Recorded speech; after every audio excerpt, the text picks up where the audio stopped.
Rainey died at 42 years old in 1924, and so McElhaney got his third.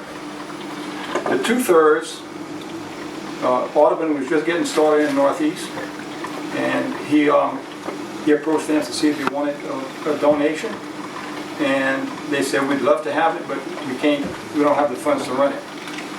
So Rainey's sister, Grace Rainey Rogers, gave him $24,000 and something to establish the Rainey Sanctuary, and that's when Audubon took over the property.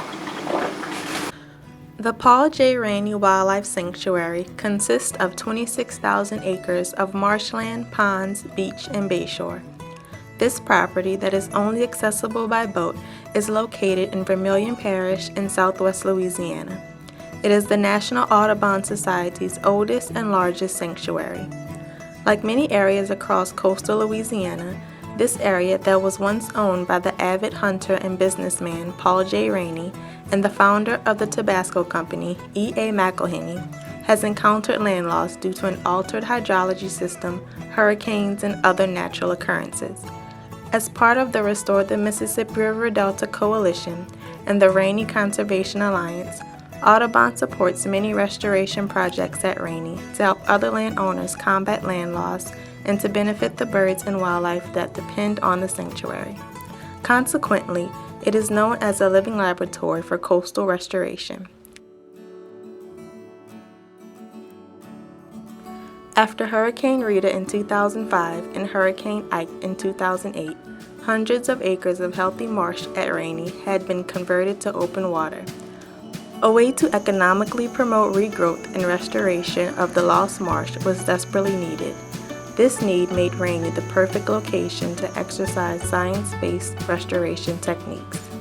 On November 22, 2010, small-scale marsh restoration began at Rainey Sanctuary in an effort to not only restore marsh at Rainey, but also to be a potential tool for marsh management for coastal landowners. As part of a project initiated through and partially funded by Toyota Together Green, Audubon became owners of a small dredge built by Javeler Construction and named John James after John James Audubon. This project would hopefully restore marsh by moving sediment to areas in need. A 16-acre pond in an area known as Deep Lake was permitted for restoration by the small dredge. To move sediment, a pump is submerged in a nearby canal. Water jets break up sediment, and a recessed impeller pushes the sediment up and transports it to another area.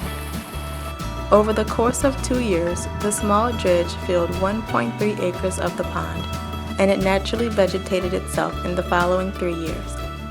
Audubon also partnered with Louisiana State University to monitor changes in the new substrate and compare marsh growth here with existing marsh nearby. From the success seen with the small-scale dredge, Audubon applied for a $250,000 grant from the National Fish and Wildlife Foundation to partner with Bertucci Contracting Company and expand the dredging project at Rainey. In 2015, Bertucci provided Rainey with the Amphibex 400. This larger small dredge moved sediment 10 times faster and was able to create mudflat above marsh level to fill in the remaining 15 acres in 22 days. In addition to the dredging done at the 16-acre pond, more projects were initiated around the sanctuary to maintain and restore marsh. In Christian Marsh and Coles Bayou, the Rainey Conservation Alliance, the Coalition to Restore Coastal Louisiana, and the Walton Family Foundation collaborated to gather more than $750,000 in private and state grants, in-kind resources, and federal funding to slow erosion and encourage restoration in wetlands by using earthen barriers built from sediment called terraces. Volunteers coordinated by CRCL planted the terraces along the waterline by smooth cordgrass. Terracing can potentially reduce marsh erosion and encourage restoration by slowing water movement and reducing wind-generated waves that remove sediment.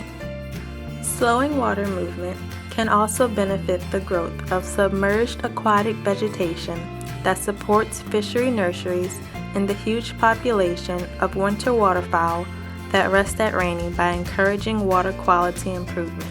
Through the Coastal Wetlands Planning, Protection, and Restoration Act, funding has been approved for an additional marsh restoration project at Coles Bayou that will start in the near future.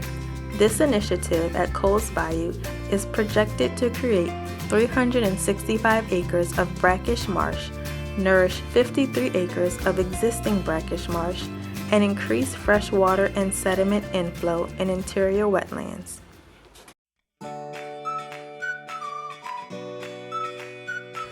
The sanctuary's location at the base of the Mississippi Flyway makes it a globally recognized important bird area. As a result of coastal land loss, thousands of birds are lost every year.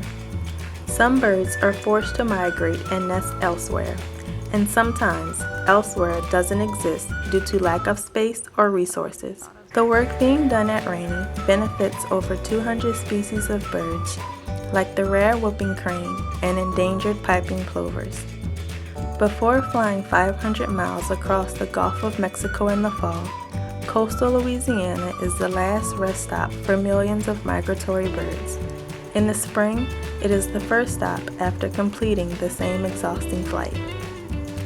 Birds are indicators of a healthy ecosystem.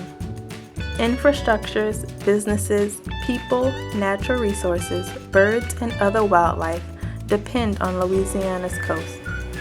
These wetlands also act as a barrier from strong winds and hurricanes. For every 2.7 miles of wetlands, a storm surge can be reduced by 1 foot. At Audubon, we believe where birds thrive, people prosper. The work being done at the Paul J. Rainey Wildlife Sanctuary is striving to make that statement a visible reality.